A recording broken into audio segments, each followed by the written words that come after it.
¿Qué significa ser un esclavo del pecado? Respuesta: todos son esclavos espirituales. El pecado o Cristo nos esclaviza. Los autores del Nuevo Testamento reconocieron libremente su lealtad a Cristo. Pablo comienza sus cartas a los romanos y Tito llamándose a sí mismo esclavo de Jesucristo y esclavo de Dios. James 1:1 comienza con James, un esclavo de Dios y del Señor Jesucristo. Estos versículos implican sirviente o servidor de bonos, mientras que las doulas significa esclavo en griego. En Juan 8:34, Jesús le dice a los fariseos incrédulos: de verdad les digo que todos los que cometen el pecado son el esclavo del pecado. Él usa la analogía de maestros de esclavos para demostrar que los esclavos obedecen a sus amos porque pertenecen.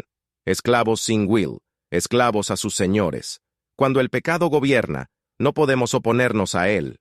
Por el triunfo de Cristo sobre el pecado, te han liberado del pecado y te has convertido en esclavos de la justicia. Romanos 6:18. Nuestro Espíritu Santo vive dentro de nosotros cuando nos arrepentimos y recibimos el perdón de Cristo. Su poder nos ayuda a superar el pecado y servir con rectitud. Los discípulos de Jesús buscan su aprobación. Los hijos de Dios lo obedecen y evitan el pecado persistente. Podemos lograr esto porque Jesús nos rescató de la muerte y separación del pecado de Dios. Juan 8:36. Esta noción de maestro de esclavos se expande en Romanos 6:1-23.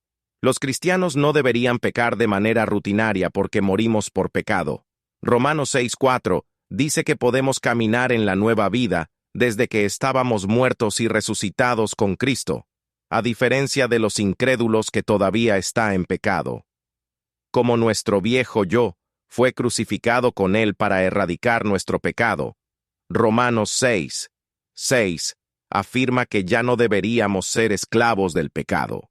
En Cristo Jesús estamos muertos para pecar y vivos a Dios, escribe Romanos 6:11. Deberíamos presentarnos a Dios como instrumentos de justicia, no cuerpos pecaminosos. Romanos 6:12-14. Romanos 6:16-18. Estado servimos a nuestro Maestro, pecado o justicia. Dios es nuestro Maestro, que nos da santificación y vida eterna. Dios otorga vida eterna en Cristo Jesús nuestro Señor. Romanos 6:23. El pecado produce la muerte. El autor de los Romanos, Paul, admite que luchó para evitar el pecado después de convertirse en cristiano. Todos los cristianos deberían saber. Vivimos con las consecuencias de sin a pesar de estar libres de él. El Espíritu Santo, dado a los creyentes que confían en Cristo, Efesios 1:13-14, es la única forma de ser sin pecado y sellarnos como hijos de Dios. A medida que crecemos en la fe y amamos a Dios, el Espíritu Santo nos ayuda a conquistar el pecado. El Espíritu Santo nos ayuda a superar el pecado, resistir la tentación y seguir la palabra de Dios. Los pecados habituales serán odiados y todo lo que pueda dañar nuestra conexión con Dios evitó. Rom 7:17-8:2 les dice a los creyentes que estamos en Cristo Jesús y no condenados por el pecado.